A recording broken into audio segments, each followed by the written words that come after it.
estamos de volta no nosso segundo episódio com o nosso convidado Rodrigo. Prazer enorme estar com vocês aqui. Rodrigo, vamos falar um pouquinho de propósito? Claro. Vamos lá. Você acha que você já encontrou aí o seu propósito? Ou você acha que realmente, assim, é uma busca incessante, sem linha de chegada? Nossa, pergunta profunda e que eu tenho pensado demais sobre isso, né? A gente estava falando no outro episódio, né, sobre o livro Em Busca de Sentido, né, do Frankl. E ele me fez uma pergunta, ele faz uma pergunta que eu acho brilhante sobre isso, assim, realmente mexeu muito comigo a forma como ele vê o propósito. Ele fala assim, que é tentar achar um propósito de vida, aquela coisa assim, eu tenho esse propósito com um ponto de chegada, que é aquilo que é a minha coisa que eu vou realizar, é a mesma coisa que perguntar para um jogador de xadrez qual é a melhor jogada de xadrez do mundo. Né? Não existe. Não existe. Não tem. A proposta que ele faz, que realmente mexeu muito comigo, é o propósito está em cada minuto da sua vida e não é você que faz a pergunta para a vida, é a vida que te pergunta. Nossa, que incrível Nossa isso. Senhora. Incrível. Ele faz isso, né? E o livro, novamente, até pegando o gancho do episódio anterior, né? Mostra como ele tinha escolhas, mesmo num ambiente tenso de um campo de concentração. Quando a gente vê sobre essa ótica, o que a vida está me perguntando, né? Sobre quais desafios ela está me colocando. Isso não insere o fato de você não ter um controle ou uma diretriz, eu quero me projetar para fazer algo. Não é sobre isso. Mas sobre quando você se projeta para fazer alguma coisa, vou pegar um exemplo recente, né? Banal, né? Eu sempre gostei muito de música. E recentemente eu entrei numa banda, isso está me forçando a melhorar como músico, etc e tal.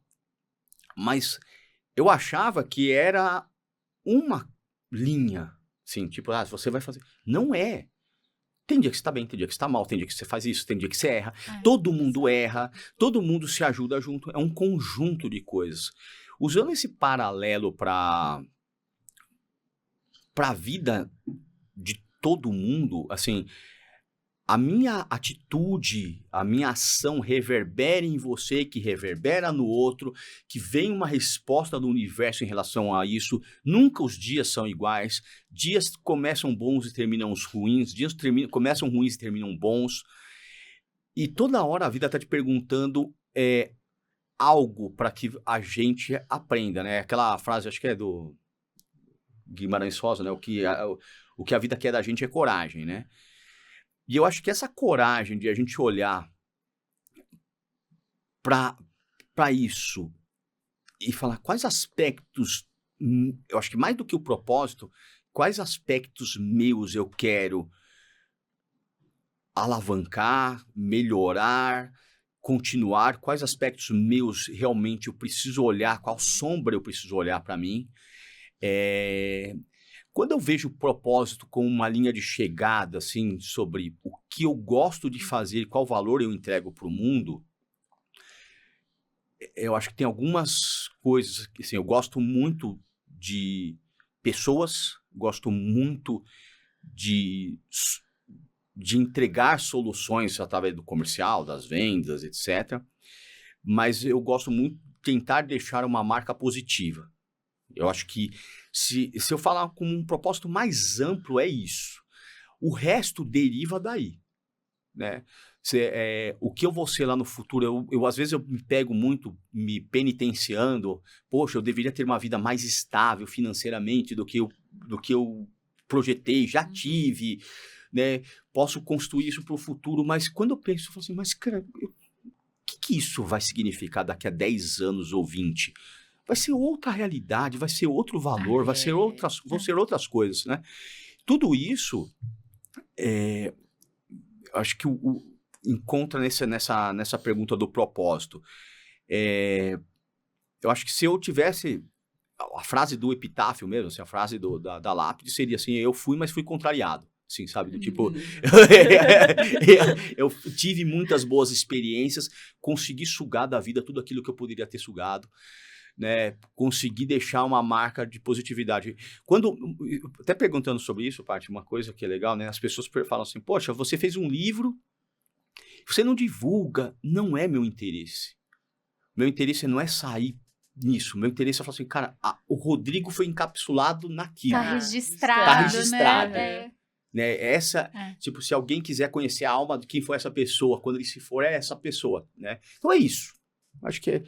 Mas eu não. Logicamente, o propósito pereniza também através dos filhos, né? Sim. Sem dúvida. Verdade. Eu acho que é uma coisa que muda a rota, né? Totalmente. Sei lá, você tinha uma ideia sobre a vida, você tinha um plano sobre a vida, e quando aquela criaturazinha chega ali, muda tudo. Totalmente. Começo do zero. A gente descobre que é amor. É verdade. E o amor, não só sobre o aspecto romântico dele. Né? O amor com o aspecto, muitas vezes, do sacrifício. O amor com o aspecto da renúncia, da resiliência, do respeito a ser uma outra pessoa.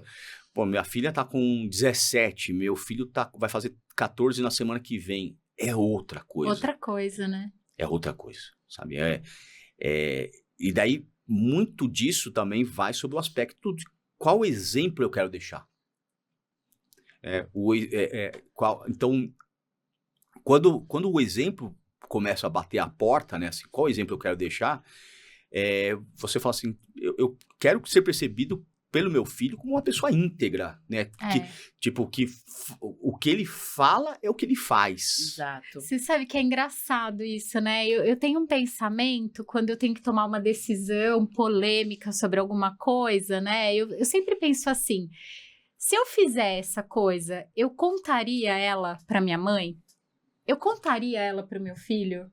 Como que eles iam se sentir? Sim. Né? Pô, e minha mãe nem tá mais aqui, já são, né, 18 anos, né? Sim. E eu ainda me pego pensando nisso, né? Ela se orgulharia desse resultado?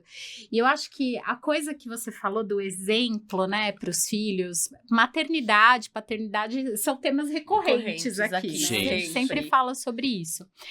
E você sabe todo o processo que eu vivi, todo mundo sabe, né? Agora o mundo inteiro sabe depois do livro, né? Então, tudo. Sim. Quando o Fabinho nasceu, e antes até dele nascer, eu me encapsulei de um jeito. Eu parecia aquele cachorro bravo, sabe? Aquela cachorra brava que não deixa ninguém se aproximar. Sim. Tem pessoas que foram conhecer o Fabinho quando ele tinha 6 meses, assim. Tem gente que conheceu ele na festa de 1 ano, né? E é engraçado porque eu achava que eu tava fazendo isso para proteger ele, para cuidar dele, para me cuidar, né? E, na verdade, eu tava privando ele de tanta coisa, né? Tava escondendo ele de tanta experiência, né? E foi nessa fase, assim, ele tinha quase uns 2 aninhos que eu percebi, eu falei assim, cara, se eu quero ser uma mãe boa pra ele, eu não posso ser boa só pra ele. Eu preciso ser boa pro mundo, eu preciso ser boa pra minha família, eu preciso ser boa no meu trabalho, eu preciso ser boa com meu ex-marido, sabe? Que até isso, né? Quando tem um processo de ruptura, parece que a gente quer, não, o filho é só meu, né? Sim, é uma coisa muito maluca isso, né? Sim. Eu pegando o teu gancho, né? Eu tenho adolescência, né? Um período difícil, complicado. Vou falar assim, que é muito desafiador. Não, eu não tenho saudade da minha. Juro. As pessoas falam, você queria ter 15 anos, 20 anos? Eu queria. Eu acho mas que eu não queria ser mãe de adolescente. Olha, eu vou lhe falar assim, eu tenho saudade, mas hoje eu vejo assim, que eu falo, gente, como eu dei trabalho. Como eu dei trabalho, né? E né, eu fui a criança quietinha e virei não um adolescente super rebelde, mas o adolescente aventureiro, né? Sabe, uma das histórias mais engraçadas foi com 17 anos, eu falei pra minha mãe que eu ia pro pro Guarujá e fui pra Minas Gerais atrás de uma menina. Meu. Olha, a gente vai descobrindo, né? O passado condena. Exato. Não, minha mãe me mandou pro psicólogo direto. Assim, foi quando voltando, você vai direto pro consultório da psicóloga. Exato. Nossa, então assim, mas quando a gente, eu vejo hoje assim, os conflitos que a minha filha tem, né, eu atravesso algumas fases mais difíceis, outras menos, assim, e você percebe que é um outro caráter, é uma outra, não é o que você quer que seja. Nunca. Né?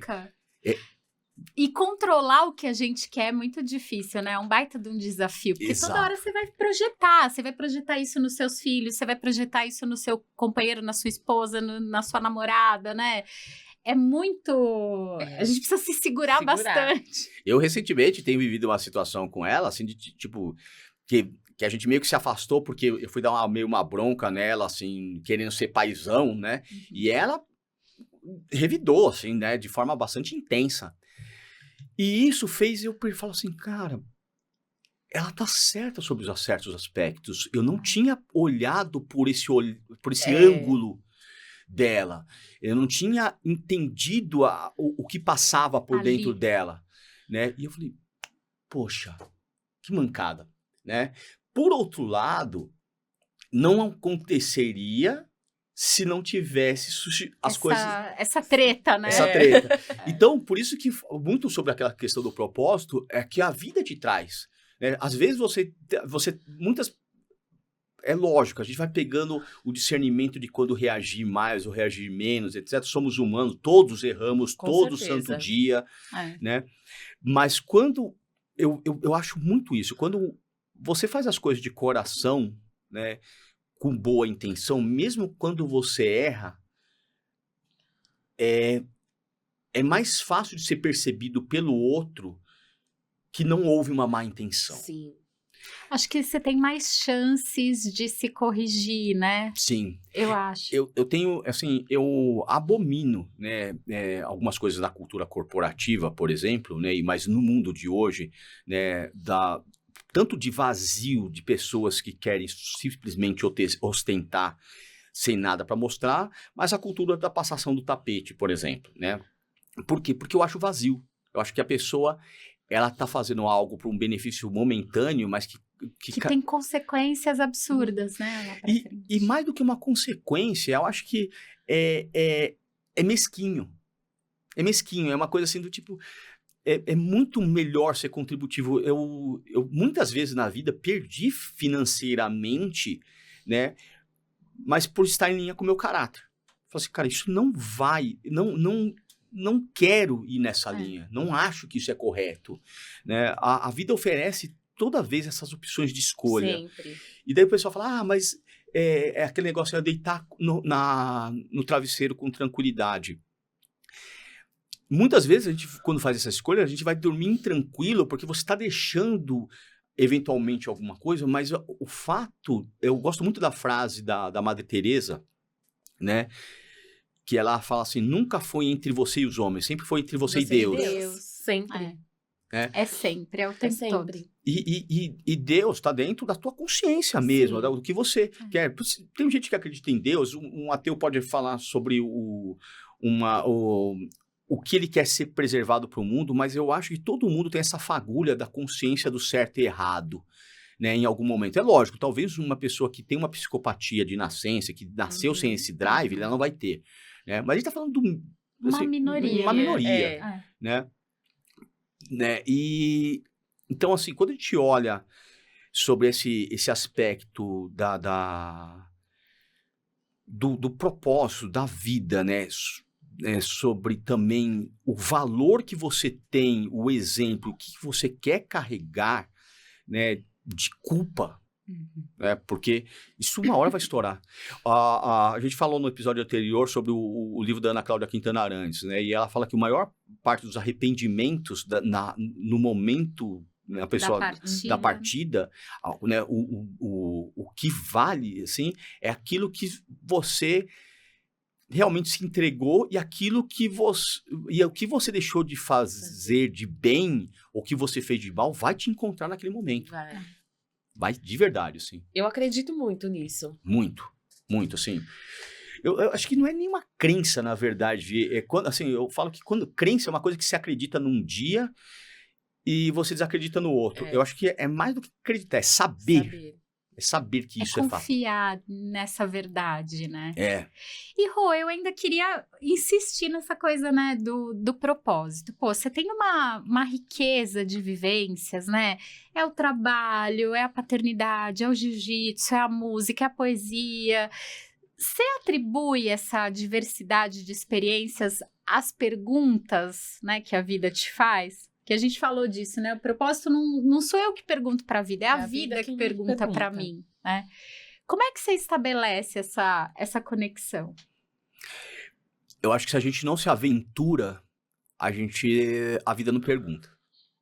Se a gente não experimenta coisas novas, a vida não pergunta. Não muda, né? Não muda. A pergunta não muda. Então, assim, pegar um exemplo banal, né? Eu adoro experimentar comida diferente. Né? Assim, mas pode ser que eu não goste. Pode. Mas eu vou saber. Mas se você não experimentar, você não sabe, né? Exato. Mesma coisa vai para... às vezes a gente se encapsula em locais assim, eu não abro mão disso, eu não abro mão deste conforto, eu não abro mão de fazer...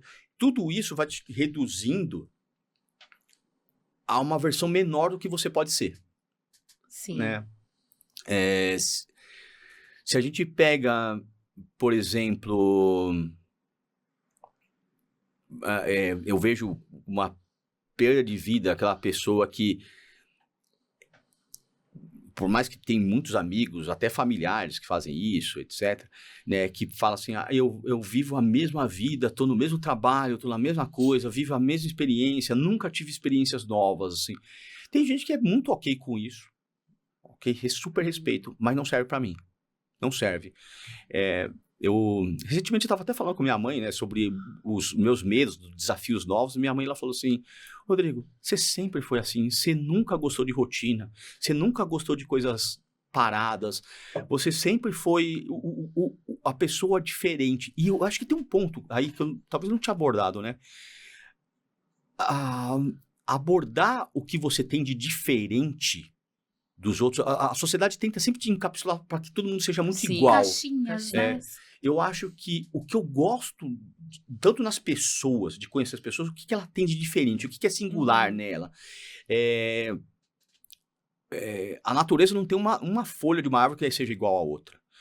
Eu acho que Deus adora a diferença, Deus adora novas histórias. Exatamente. Ele gosta de falar assim, cara, o que eles vão fazer com o que eu dei para eles de diferente, né? Quando a gente olha, por exemplo, o conceito de diversão atual, eu vivo um emprego que eu não gosto para comprar um monte de coisa, que é a frase do que eu não preciso. É a frase do Clube da Luta, né? Aceita empregos que odiamos para comprar coisas que não precisamos, né? Para mostrar pra gente que não tem a menor diferença. Que faz a menor diferença. Que não agrega em nada. E que essa pessoa, de verdade, não tá nem pensando em você. Exatamente. Ela tá pensando na vida dela. Né? Então a gente se preocupa muito, o que o outro tá pensando, o que o outro vai pensar. Gente, ele vai pensar o que ele quiser. Não tem como eu controlar isso. É controle. Acho que controle é nota terapêutica pra vida, né? Pra que raios você quer controlar tanto o seu futuro, a vida das pessoas? A gente não tem controle. Se bobear, a gente não consegue controlar nem a nossa, né? A nossa vontade, a nossa impulsividade, a nossa fala. Sim, né? Tem um filme que eu recomendo demais. Na época eu fiquei apaixonado por esse filme, eu assisti umas 15 vezes, né? E eu li o livro, a trilha sonora, né? E assisti o filme essas 15 vezes, que é o Na Natureza Selvagem, né? Into the Wild, né? Que ele conta a história de um rapaz, Christopher McCandless, história real, né? Um filme maravilhoso, Champagne, né? Trilha do Eddie Vedder. E ele conta a história de um rapaz que abandona todas as coisas do mundo para viver na natureza de forma totalmente livre. E eu não vou dar spoiler, Tá. porque vale a pena assistir esse filme, né? Mas no final da vida, ele chega a uma conclusão que a felicidade só é real quando ela é compartilhada, né? Ou seja, se a gente vai compartilhar a nossa felicidade, que é algo íntimo e pessoal, mas todo mundo está vivendo igual, que felicidade que eu vou compartilhar? Você não tem o que Aquela coisa compartilhar. pasteurizada, né? Assim. Sim. Eu falei no episódio anterior, né, assim, e gosto muito disso, por exemplo, eu sou um cara que assisto pouquíssima TV, assim, eu passei anos, né, morando sozinho, e, tipo, não tinha TV em casa. Passei tempos, assim, sem TV mesmo. Não me faz falta. Não, realmente é um negócio que... eu ligo para assistir um YouTube, filmes, quando eu vou assistir, é realmente um filme que faça muito sentido, assim, tem que ter uma história que, né, não vou assistir o filme besterol, né, não, assim, nunca fui audiência para Big Brother, não, assim, nunca ver a vida do outro ou as coisas que são algo que, por exemplo, vai enxergar a notícia da fofoca, ou não sei o quê, o que está acontecendo nunca foi, porque eu acho também que a gente se alimenta das nossas escolhas.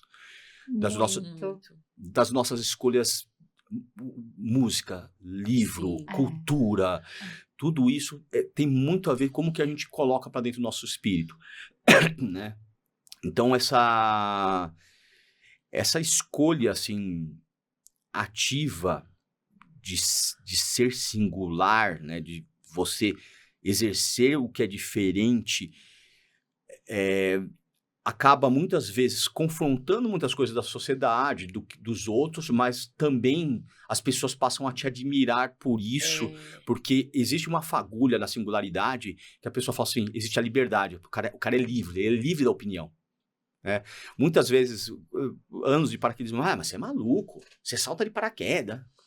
Deixa com a minha loucura, tô bem assim. Mas você pode morrer sim, e você também.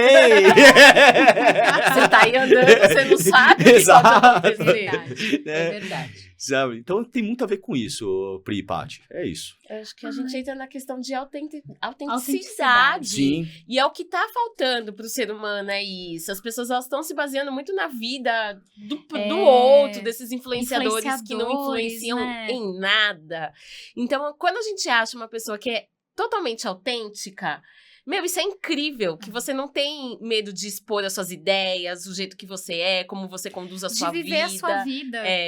Isso é incrível.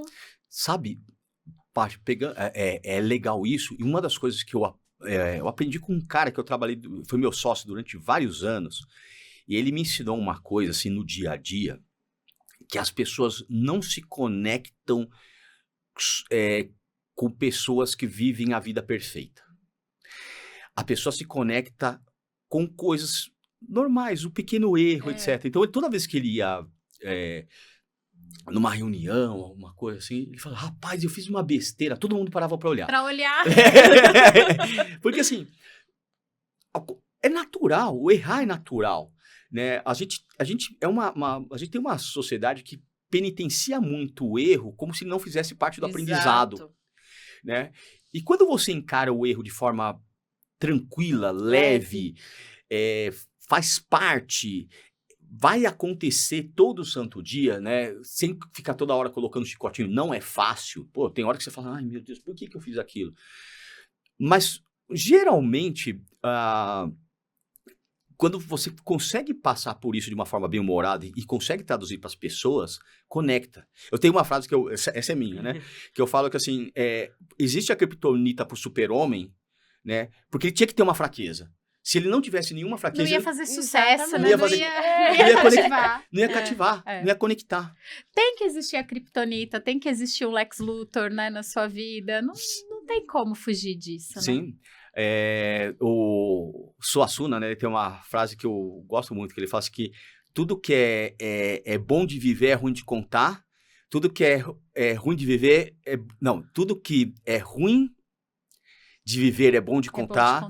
Tudo que é bom de viver é ruim de contar, né? Ou seja, geralmente quando você passa alguns perrengues, você tem várias histórias para falar. Várias histórias que as pessoas falam, poxa, ele superou aquilo, né? Experiência, né?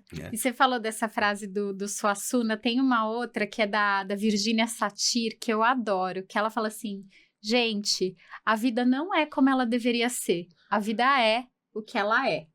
E ponto. E ponto, Sim. né? E viva.